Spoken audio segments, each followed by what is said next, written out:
রাজনীতির আদর্শবাদী এবং বিপ্লবী ধারাকে শক্তিশালী করতে হবে। সমাজের মধ্যে যে অন্যায় অত্যাচার সেগুলোর বিরুদ্ধে একটা প্রতিবাদ তৈরি করতে হবে।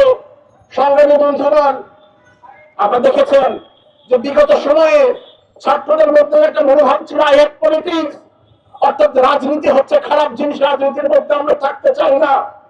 কিন্তু আমরা দেখেছি 52 সালে ভাষা আন্দোলন ছিল রাজনৈতিক সংগ্রাম, 62 শিক্ষা আন্দোলন, 71 মহান মুক্তিযুদ্ধ, 90 স্বৈরাচার বিরোধী আন্দোলন এবং সম্প্রতি 24 যে জুলাই গণঅভ্যুত্থান, সবগুলো লড়াই ছিল রাজনৈতিক আন্দোলন।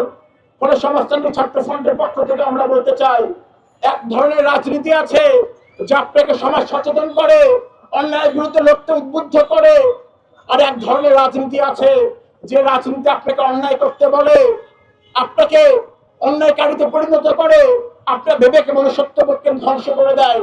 ফলে সমাজতান্ত্রিক ছাত্র ফ্রন্টের পক্ষ থেকে আমরা যে শিক্ষার যে অধিকার, গণতান্ত্রিক যে অধিকার, নীতি মূল্যবোধ সংস্কৃতি রক্ষার যে অধিকার, সেই অধিকারের পক্ষে রাজনীতিকে শক্তিশালী করতে পারে। সংগ্রামী বন্ধুগণ, ফলে সমাজতান্ত্রিক ছাত্র ফ্রন্টের যে লড়াই, শিক্ষা সংস্কৃতি মনুষ্যত্ব রক্ষার যে লড়াই, সেই লড়াইকে আপনারা এগিয়ে নেবেন এবং যে লড়াইটা আমরা করছি সেই লড়াইকে শক্তিশালী করবেন। আমাদের সংগঠনকে বিভিন্ন শিক্ষা প্রতিষ্ঠানগুলোতে জেলায়, পাড়া, মহল্লা, উপজেলায় পৌঁছে দেবেন। সেই প্রত্যাশা আপনাদের রেখে আজকে যে সবার কাজ এখানে শেষ করছি।